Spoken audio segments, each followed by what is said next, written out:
Hello and welcome to another Sprues and Brews video. Today we are looking at the first Battletome for the 3rd edition of Age of Sigmar, Stormcast Eternals. We've also got another video up looking at the Uruk War clans that is also up for pre-order today. So yeah, been super excited to get my hands on these. 3rd edition has been really cool. We've been playing a lot of Path to Glory and really excited to see the Path to Glory inside these books. Massive thanks to Games Workshop for sending these over to us for free to have a bit of a review with you guys and show you all the contents inside. As always, we've also got a companion post over on spruesandbrews.com where we're going into things in a bit more detail. But yeah, in this video we'll have a look through the book, look at the new allegiance abilities, some of the new Warscrolls, and also some of the changes that they've done to the Stormcast in general. I was never really a big fan of the Stormcast originally when they first came out, but I fell in love with the new aesthetic of the Thunderstrike armour in Dominion. So yeah, I've been super excited to get my hands on this book, and of course, as we'll see in a bit, you can do an all dragon army as well, which is really cool. So yeah, let's crack this open and have a look inside and see what we get. So first of all, the book, as ever, is absolutely gorgeous, filled with a mixture of new artwork and old artwork.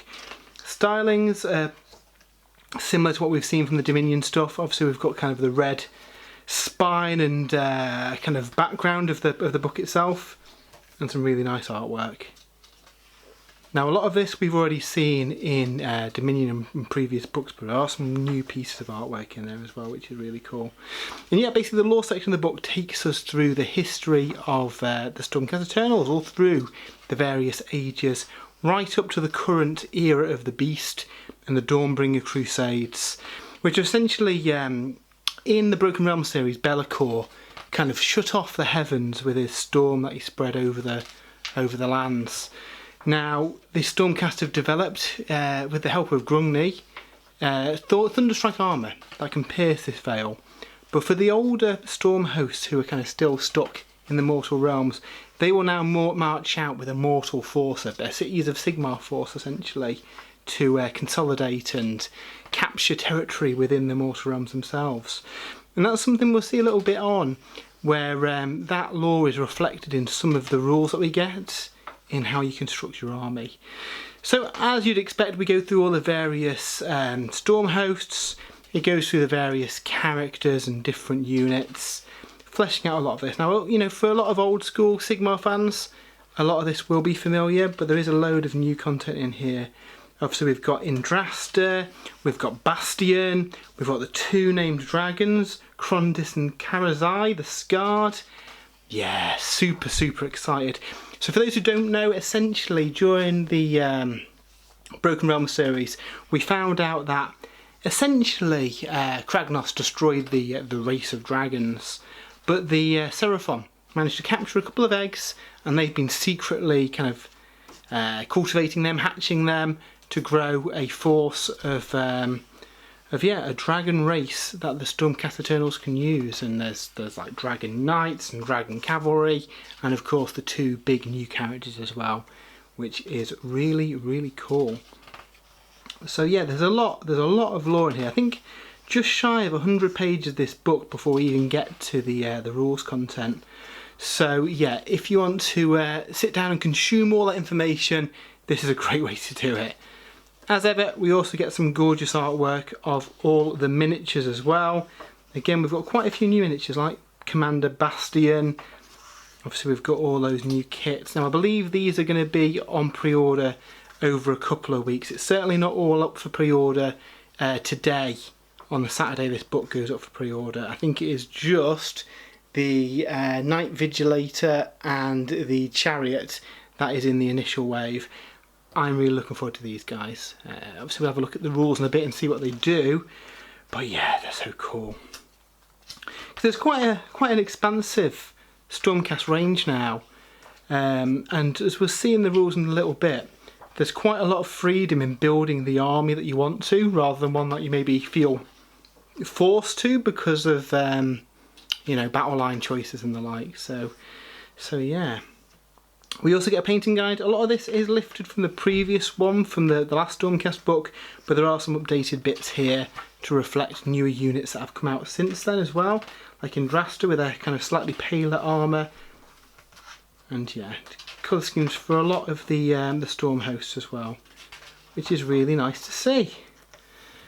So we get on to the juicy bit now, the actual kind of rules content of the book, and things have changed a little bit from previous Battletomes, and I think they are maybe looking out to start a fresh new way of constructing your armies without some of those restrictions that we've seen previously in the past.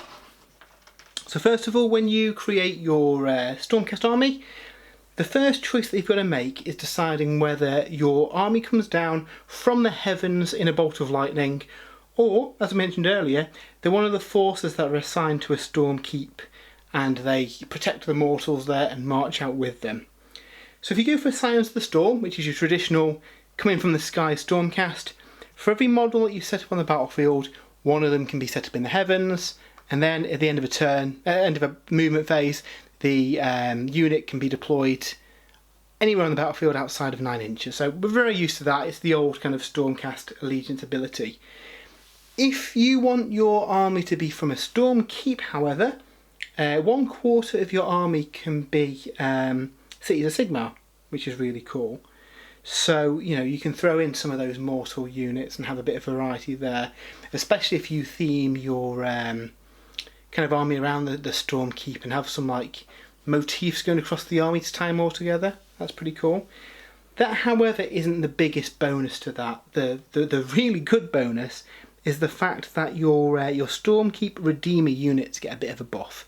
So the Redeemers are essentially your kind of like basic infantry, so Liberators, Vigilators, Vindictors, all those kind of basic melee infantry guys. In a Stormkeep army, in the first and second battle round, while they are on an objective within your territory, they count as 3 models, which is massive. So you have a unit of 10 spear guys who are pretty tough to kill anyway. That counts as 30 models. Really, really good. And especially considering this book, you've got things like Indrasta to bring them back. Obviously, we've got the new Rally Allegiant command ability. So yeah, that is very, very good, especially with a lot of the kind of missions in match play revolving around killing battle line units as well. You can do a really defensive force with a Stormkeep army. From the third battle round onwards, every objective that they're near, they count as 3 models, which is amazing. Again, it's only those core like melee infantry units, but yeah, still really good for keeping your kind of basic battle line on the objectives, which is amazing. Second part of this as well, when one of those units gets charged, you roll a d6, and on a 3+, the unit that charges them suffers d3 mortal wounds. So you get a bit of a built-in resistance to charging, again keeping you safe on those objectives. So really, really cool ability. I really like that. I would probably go for that if it wasn't for the fact that I quite like deep striking in the Annihilators, stuff like that. So it is going to be a tough decision on which one that you go for. Now, another new ability that the Stormcast have got is something that we saw in Dominion, and that is Blaze of Glory. So when a Stormcast is slain, you roll a number of dice equal to their wounds characteristic. You then add an additional dice if it's a Thunderstrike keyworded model, and then for every 6+, the target unit suffers a mortal wound, which is really cool. Now this applies to all Stormcast Eternals, including the big new dragons with 18 wounds each.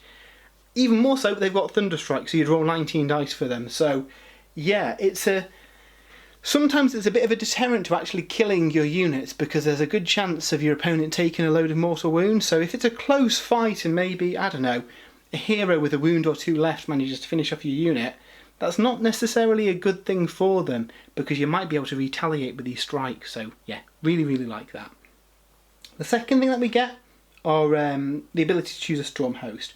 Now this is nothing new, however, if we flip forward a couple of pages, what we do see is that they no longer have a artifact, they no longer have a command ability associated with them, just a kind of passive ability that is baked into the army.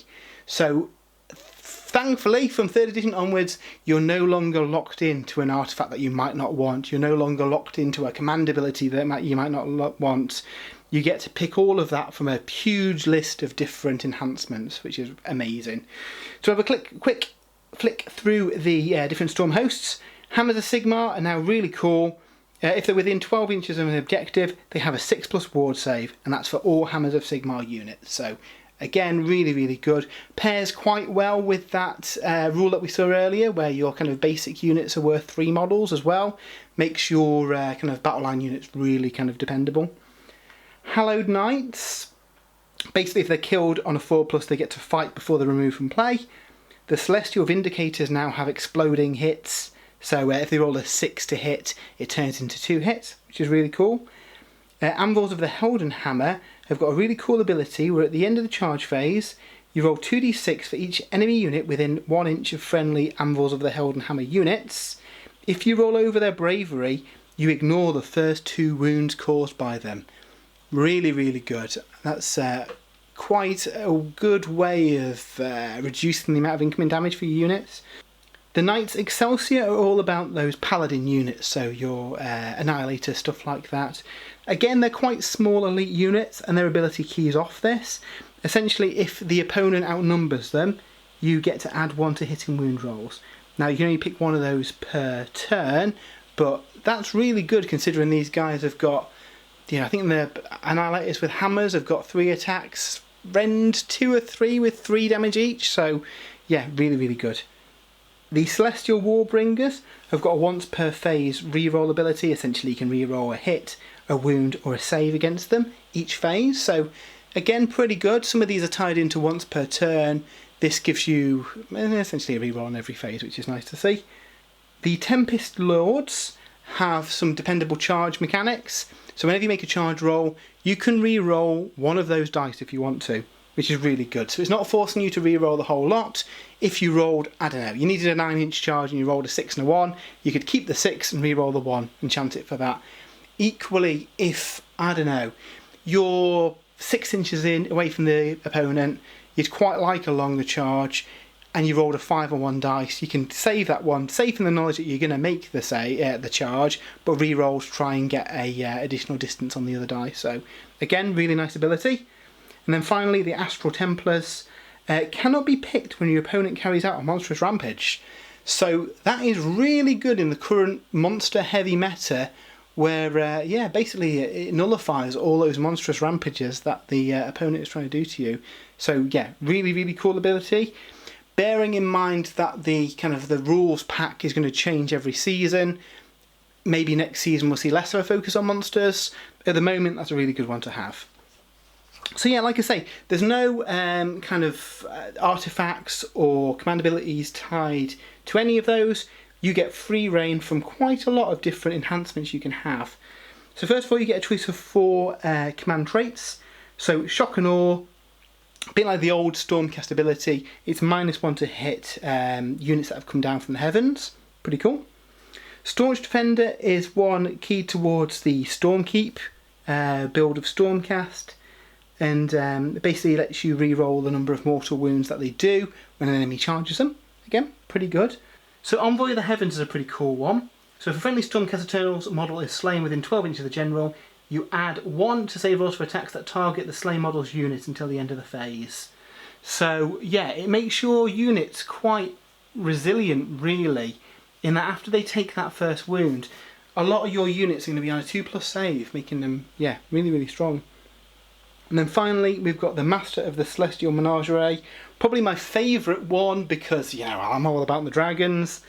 And basically, yeah, it's -1 to wound for attacks made with melee weapons that target friendly monsters. Absolutely bananas good, especially if you go for one of these monster-heavy builds, which you can do. And yes, you can take some battle line dragons in the army now as well, which is amazing. Moving on to the Artifacts of Power, we get a trio of weapons. One of them allows you to reroll hit rolls, one of them does double damage when you roll a 6, and the final one, essentially if you cause a wound by it, at the end of every turn following that, the model wounded suffers a mortal wound. So it's kind of like a burn, a poison effect that persists.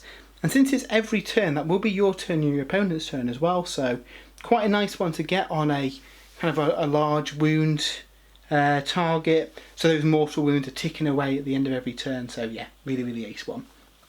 We also get a trio of different armours as well. So the Drake Scale armour, you re-roll save rolls for any weapons with damage of 2 or more, which is cool. We've got the Mirror Shield, where you cannot pick the bearer as the target of a shooting attack unless you're within 9 inches. Again, really defending them from some of the kind of shooty lists that we see. So, you know, big blocks of Sentinels, for example, in the Lumineth, they'll have to get within 9 inches if they want to shoot him. And then the Amulet of the Silvered Sigmarite, your opponent cannot re-roll hit rolls when they're targeting them. So again, pretty cool. And then finally, we get a trio of kind of generic artifacts that you can take. Quicksilver Draft, 1 use only, lets that user fight at the start of the combat phase. Useful if you need to get the jump. The Luckstone's really cool. Once per battle, before you make a hit, wound, or a save roll, or a run or a charge, you can pick the result of the dice. In the case of a charge, you can pick the result of the 2d6 roll as well. So again, it is only once per battle, but that could be really handy to get that all-important charge off, for example. And then finally, we've got the Obsidian Amulet. Again, another once per battle one, you raise it, and essentially it nullifies the effects of magic. So endless spells, magic, anything like that, it just stops it for a whole turn until your next hero phase. So if you manage to do that on the other side of a double turn, essentially nullifies your hero from feeling the effects of magic for 2 of your opponent's turns, which is really cool. The Stormcast also get their own spell lore. Some of this is very similar to what we've had in the previous books. I think there's a couple of changes, but nothing too different. They all go off on really low casting values, and most of them, there's an extended range if the caster is a Lord or Draconith, which is cool. So Lightning Blast, fairly basic one, goes off on a 5, does D3 mortal wounds. Azurite Halo basically bounces back saves of 6 as mortal wounds. Celestial Blades is a really nice one. You add 1 to wound rolls for attacks made with melee weapons for a target unit. Chain Lightning is a slightly harder to cast lightning bolt that then also does on a 3+ mortal wounds to units nearby the target. So Thundershock is really cool. You've got a range of 12 inches or 18 for your Lords or Draconists. And if it goes off, you roll the dice for each enemy unit within range and visible to the caster. On a 3+, it's -1 for wound rolls until your next hero phase. So again, a nice protective one to keep your guys safe in the fight. And then finally, Starfall, you pick a point. Every unit within 3 inches of that point on a 3+, they cannot make piling moves. So yeah, some nice utility ones there. With all the casters in the army as well, you can probably get a good assortment of these as well, which is nice to see. We then have some unique Stormcast prayers. So Divine Light, you pick a unit within range and they can reroll hits of 1. Translocation lets you move a unit. So this is particularly good for if you go for a Stormkeep army. Obviously you haven't got the advantage of being able to deep strike your units in. What you could do is take a prayer and use Translocation to essentially give them the same utility by putting them anywhere on the board more than 9 inches away from enemy models. So yeah, really, really cool. And then we have got Blessed Weapons. This does the kind of exploding hits thing that we saw earlier as well. So any hits of 6 turns into 2 hits. We also get a list of mount traits that the Stormcast can take. These are split between the various creatures you can ride. But essentially, Griff Chargers, Dracoths or Dracolines, you can make them pile in 6 inches. Star Drakes get a really cool ability. Light of the Young Stars. It's a new monstrous rampage that you can have, and it -1 to hit rolls. So obviously you've got the 4 basic monstrous rampages. By taking this, and there's another one later on, you could actually have monstrous rampages used by 6 monsters within your army a turn, which is cool to see as well. Celestial Instincts can be taken on any mount, lets them either shoot, retreat and shoot or charge in the same turn. Envoy of Lightning, when you set them up using the Signs of the Storm, they essentially gain the same ability as the Annihilators. So each enemy unit within 10 inches, on a 4+, they take D3 mortal wounds. So really cool one. Scintillating Trail, you -1 for binding rolls for enemy wizards, which is really cool. And then Thunderous Presence is a similar to Roar. It's another monstrous rampage. The unit on a 3+ cannot receive commands in the following battle shock phase, which is a nice way of making sure your opponent can't also pass those morale checks. We then get some new command abilities. So these, I guess, traditionally would have been tied to the Stormhouse. Now you can pick whichever one that you want when you're building your army. So Call to Hade's a cool one. A Redeemer unit with 5 or fewer models. Once per game, when they're slain, you can set up a new identical unit on the battlefield. Again, your Redeemers are kind of like your infantry melee guys. Pretty cool one. Obviously, it needs small units. So, yeah, if you're going to go for like a MSU kind of build with lots of units, that will recycle one of them when they're dead. So that's pretty cool. Steadfast March lets a friendly unit run and charge, which again, pretty good at getting them across the battlefield if they're in a Stormkeep army. Thunderbolt Volley lets a unit shoot in the hero phase, which is pretty handy. Unleash the Hatred increases the attacks of your Paladin unit, so again that's stuff like your Annihilators, which are really good in the book as well. And then Final Thunderstrike, use a command ability once per battle at the start of the command phase.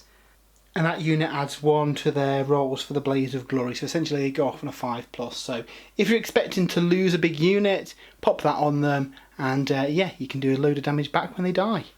So next we get to the section of the book I was most excited about when we knew these Battletomes were coming. And that is Path to Glory. So if you've not played it, and you have played Crusade for Warhammer 40,000, essentially this works very much the same way.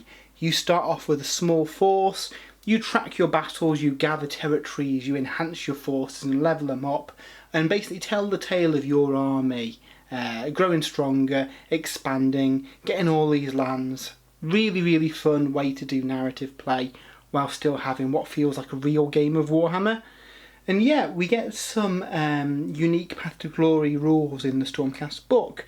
Firstly, we get reforging. So one of the kind of key lore parts of the Stormcast is they're eternal, hence the name. So when a Stormcast falls in battle, it's returned to Azir and it gets reforged into a new Stormcast, but a part of its soul is kind of lost in the process. So they've transferred this to the Path to Glory. So if you lose a hero in combat, he will lose some renown, he'll potentially lose kind of abilities and mounts and stuff, but he will be reforged into the same unit.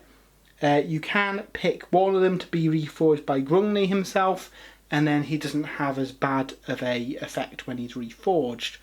However, the kind of cumulative effect of being reforged over and over again does have a detrimental effect on the Stormcast.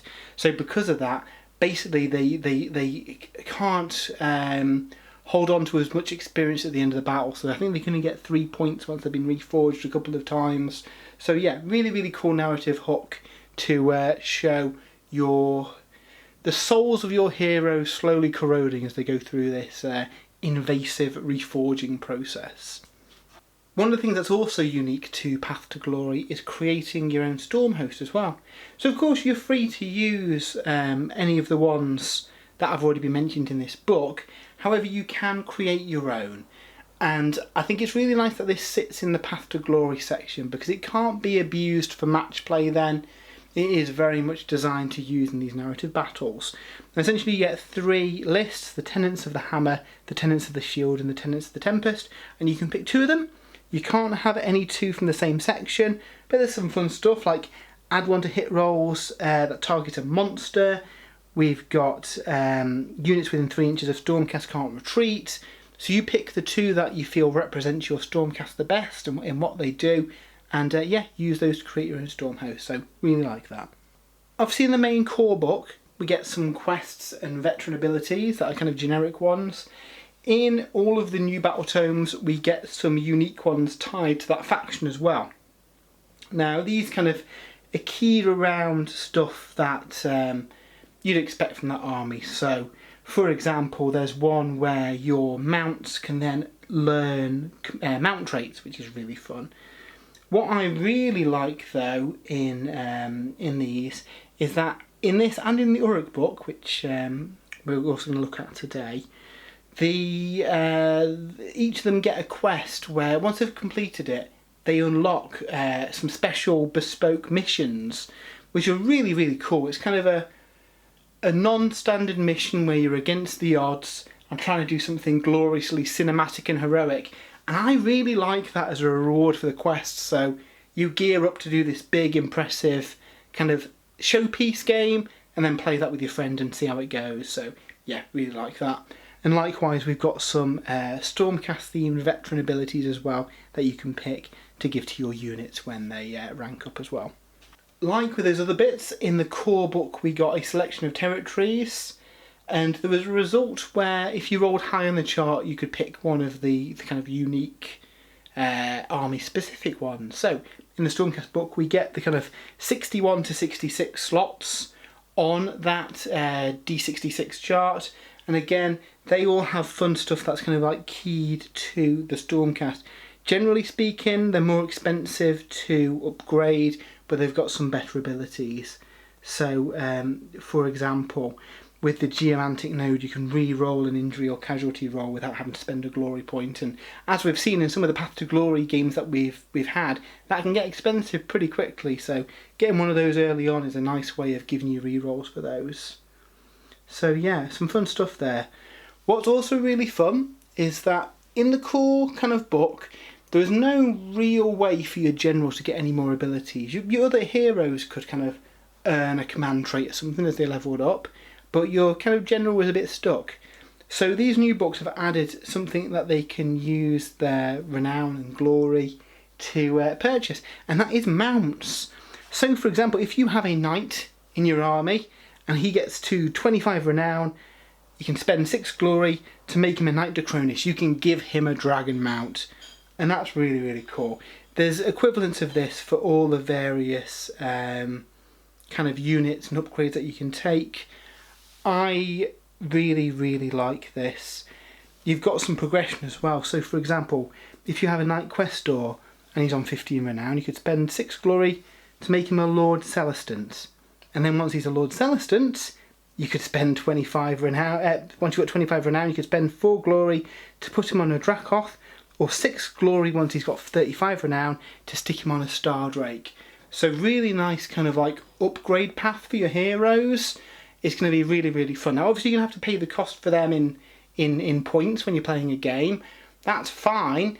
We played our games of Path to Glory starting at 600 points, and obviously you're not going to be able to fit a Star Drake in that size game.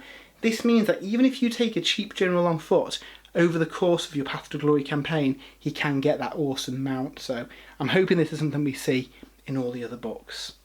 So then we'll quickly look at the 2 battle plans that you can unlock by doing the quest, and these are really fun. So in this one, for example, your enemy army outnumbers you 2 to 1, so they create their force, and then you create your force, and it has to have half as many units. And again, this is all from your Path to Glory roster as well, so you're not necessarily going to have the most ideal build, but you're going to have to use what you've got to fight back against them. And then in the other one, you're kind of like surrounded by the adversary. Your Stormhouse has come down, a bolt of lightning in the centre, and you've got to wipe them all out where the opponent's trying to get away.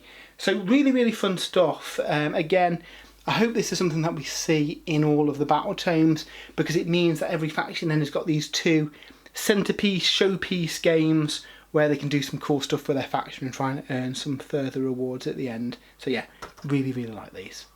We then see some new Warscroll battalions. So obviously these are now limited to Path to Glory narrative play at the moment. They don't have points values anymore, so you can just pick which one you want. You can't use them in match play. Generally speaking, the benefits aren't as good as they used to be. You know, back in previous editions. They're more in line with the kind of bonuses that you get for a core battalion. So yeah, so it's fun stuff like Warrior Chamber. You kind of get once per turn what the Lumineth can do. So 2 eligible units can fight instead of 1. Harbinger Chamber. Once per turn, a unit can get the at the double or redeploy command without the command being issued. So yeah, some fun stuff. I think we'll probably be using these in our Path to Glory campaigns instead of the core battalions, because they're a bit more narrative. You get some kind of like themed lists and they're a bit of fun. And equally, they're not going to interfere with match play games either. Speaking of match play, we do get some match play content, and I know some people were concerned about core battalions and grand strategies being a thing in the new Battletomes. They are, but I don't think it's the big controversy maybe it might have seemed at the start. So we do get some new grand strategies, but they're really kind of built around stuff that your unit's going to be doing anyway. So for example, there's one where you complete it if only your Draconith, Stardrake or Dracoth units are still on the battlefield. There's one where you get it if the only battle line units in the battlefield are Redeemers. So very similar to stuff that we've got in the core book and General's Handbook, just flavoured around the Stormcast, which I think is a nice way of doing it. And the same goes to the battle tactics as well. So I don't know, a Draconith unit taking out a unit could be one. And that just gives you more options on your list of potential battle traits when you move them from turn to turn. Core battalions also get a couple of new ones. Again, there's nothing over the top. 3 to 6 troops can be taken as a 1-drop force, so you could maybe use that in conjunction with one of the core battalions out of the core book, just to limit the number of drops a little bit. And then we've got a couple more. So Strategist's one, which gives you basically an extra command point once per battle, and you've got the Slayers, which is a once per battle all-out attack or unleash hell. So nothing over the top. It really just changes the types and numbers of units needed to unlock them. So I don't think that's a bad thing. So moving on to the Warscrolls themselves, there's an awful lot of Warscrolls in here, so we're not going to have a look at every single one. I will call out where there's some big changes. Generally speaking, across the board, heroes have got more wounds, they've got more rend, there's more damage here or there. Basically it's updating those old profiles to something more competitive in this edition, which is really nice. So Celestin Prime, for example, now has a 4+ ward save, which means that if you bring him down early in the fight, it's easier for him to survive, which is really nice to see. We get 2 awesome named dragons, Krondys and Karazai. These are obviously the big centrepiece models of the range. They're not up for pre-order yet, hopefully they're not too far away. Both of them boast 18 wounds apiece with a 3+ save, and they're pretty good in combat. Now Krondys is a more of a spellcaster dragon. So he can cast 2 spells per turn. He gets a unique spell which puts 1 of 4 debuffs on an enemy unit. You get to choose which one it is. So we've got Blinding Gales, subtract 1 from hit rolls for attacks made. Worsen the rend characteristic of weapons by 1. Subtract 1 from the attacks characteristic of missile weapons. Or subtract 1 from save rolls. So pretty good, and obviously with the choice of 4 you've got some utility there. Both dragons also subtract 1 from the attacks characteristic of melee weapons that target them to a minimum of 1. So that can make quite a big impact to some things. They've both got a breath attack, which has got an 18-inch range. Essentially you roll a d6. 1 to 2 you take 1 mortal wound, 3 to 4 you take d3 mortal wounds, 5 to 6 you take d6 mortal wounds. So pretty reliable mortal wound output. You could potentially try and take out a support hero with that as well, since you don't need to roll to hit, you just roll that. Equally you could use that with an Unleash Hell command ability as well, which is fun. Combat wise, they've got some pretty good profiles. So the Apex Morph for Krondys got 4 attacks, hits on 3s, wounds on 1s, -2 rend and 3 damage. Karazai, the kind of combat oriented one, gets 6 attacks there. And then -3 rend and 3 damage. So obviously he's a lot more aggressive. They've both got talons again, with him getting an extra attack. Basically 3s, -2 rend, 2 damage. Again, really good. The big attack they've got is their Calamitous Tail. So the attacks characteristic of this is equal to the number of enemy models within 3 inches. So if you're going flying into a big screen of clan rats or something, you're going to get an awful lot of attacks. each of those hits on 3s, wounds on 3s, has -2 rend and 2 damage. So with their tails alone, they could easily take out an entire unit, which is terrifying. It's an interesting way of doing it, but if you look at his, he only gets 7 attacks in total there. Obviously they do a lot of damage, and look at Karazai, that's even more. You're talking what, 20 odd damage, 20 to 30 damage he can put out. When you factor in the tail though, it is going to depend on what you're fighting. If it's big horde armies, then yeah, you've got the potential of putting out an awful lot of pain. Speaking of Karazai, he obviously isn't a spellcaster, so instead he gets a cumulative buff every time he kills a unit. So if he kills a hero or monster, he adds 1 to his attack characteristics of all his melee weapons for the rest of the battle. And again, that is cumulative every time he kills one of those heroes or monsters. If you kill a non-hero monster with a wounds characteristic of 3 or more, you get to add a cumulative +1 to his run and charge rolls, which again is really good. And then finally, if he kills a unit with a wounds characteristic of 2 or less, you heal 1 wound allocated to the model. So yeah, really, really good. Off the top of my head, I think they're 600 points each. There is a way of taking them both in a list, but you're going to have to be clever with some battle line choices. I really like these, and I think they're going to be super popular. Another new unit that we have is Bastian Carthalos, the Lord Commander of the Hammers of Sigmar. So obviously he's the top dog in charge of these guys, and he is fairly ridiculous. 8 wound, 3+ save, 4 attacks, 3s, 2s, -2 rend and 4 damage. He's not messing around, he can put out a lot of pain. The Thunderborn, once per turn in the hero phase, he can pick any enemy unit on the battlefield and roll a number of dice equal to their wounds characteristic. For every 6 they take a mortal wound. So again, really, really cool. You can chance your luck with, I don't know, Mega Gargants and stuff and take a few wounds off. Very, very nice. Castellan of Azir makes him good in a nice utility way, and at the start of the battle he can redeploy D3 units, which is pretty fun. He can also issue commands anywhere on the battlefield without a command point being spent. That can be done once per turn, which is really, really cool. He's also got a 4+ ward save, and each phase, if he manages to slay a model, he restores all his wounds, which is crazy good. It's fairly likely that by just using his Thunderborn ability in the hero phase, you're going to heal him up to his full profile. So your opponent's going to have to be really careful to make sure he's dead, otherwise this guy will keep on fighting, and yeah, it's a bit of a beast. So really like him. He's around 300 points off the top of my head. I'll be adding him to my Hammers of Sigmar definitely. So we see a lot of the kind of like heroes get better wounds profiles. You've got more rend on the weapons. Again, just bringing these guys up to kind of the standard of current units, which is really nice to see as well. So yeah, obviously the Stormcast have got quite a massive range, so I'm not going to go into all these units, really just wanted to focus on the new ones. But yeah, I don't think Stormcast players are going to be disappointed with the range of different units they've got available to them. One of the brand new ones, which is really cool though, is the Nitro Kona. So this is the hero on a Draconith.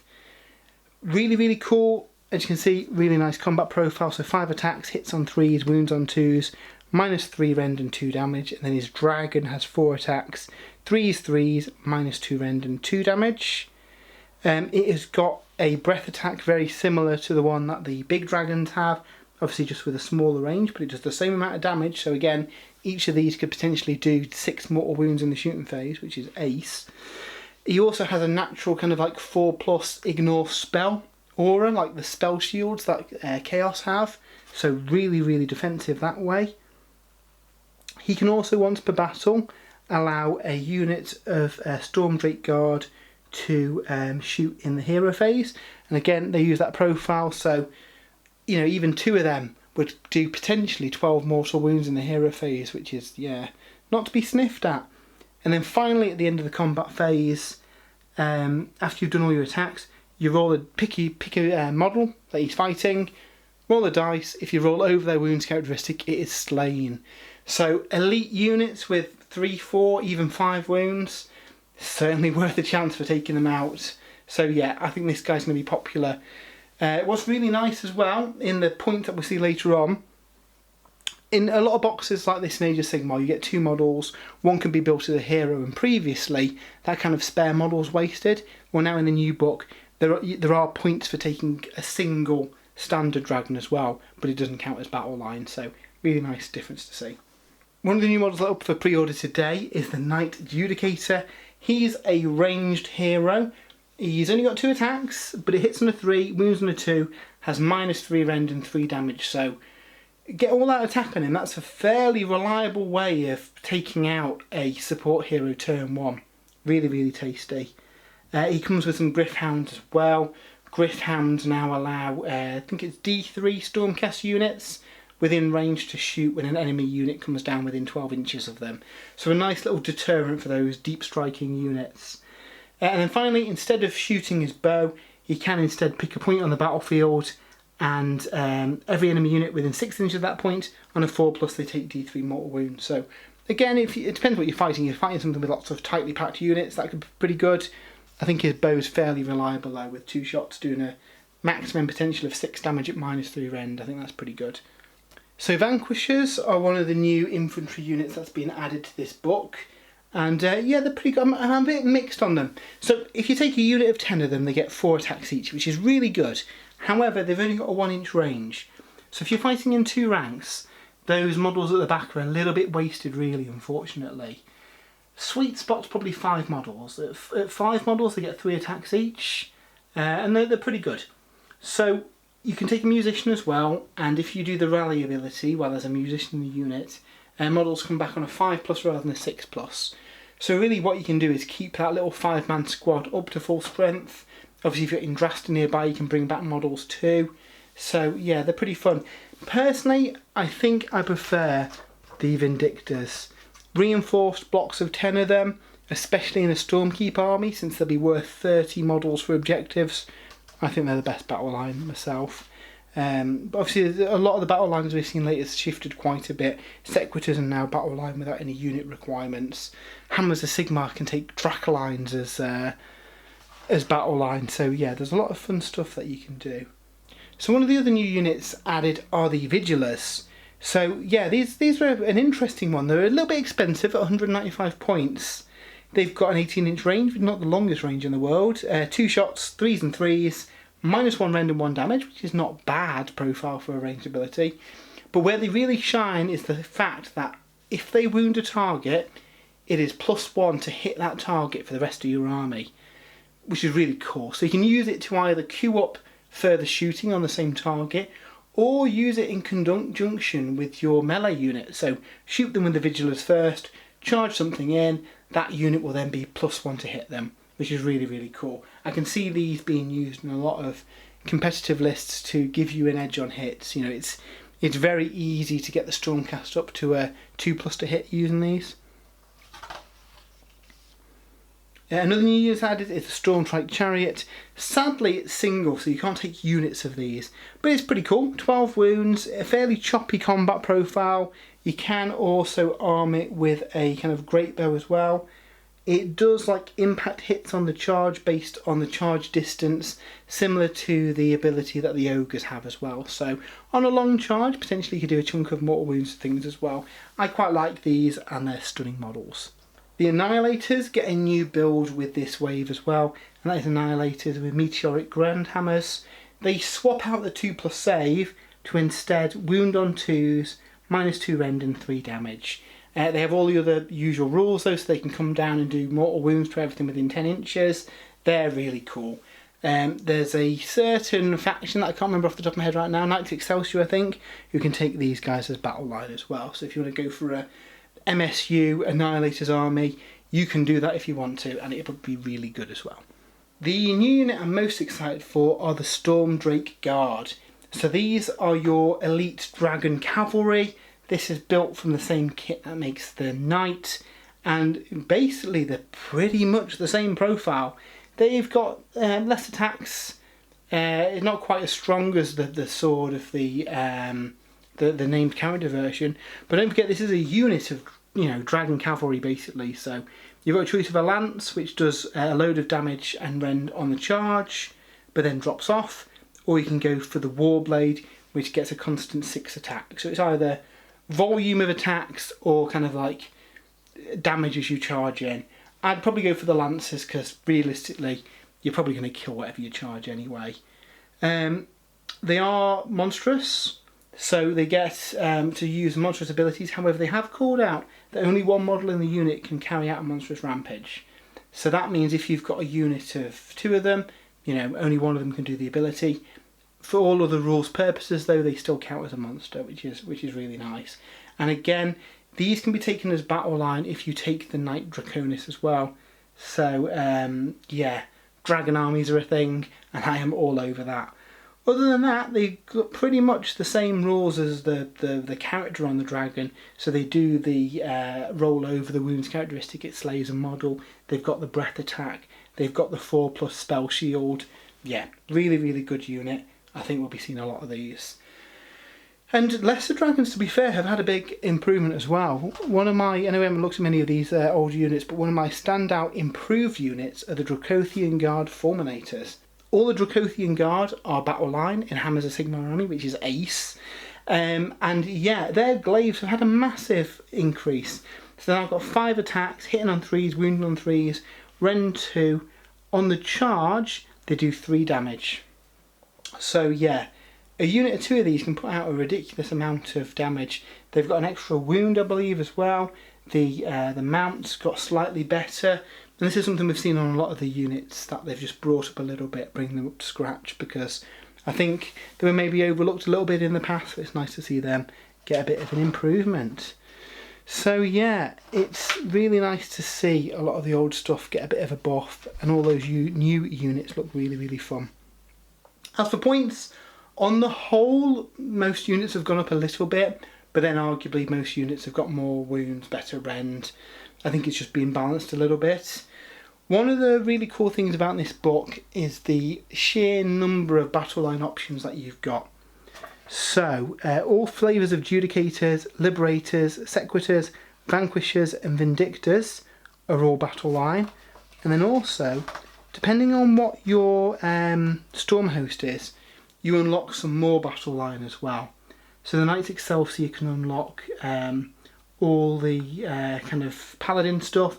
So Annihilators, they can take Decimators, all that kind of stuff. Hammers of Sigmar unlock all the dragon-based stuff, so the Dracothian Guard.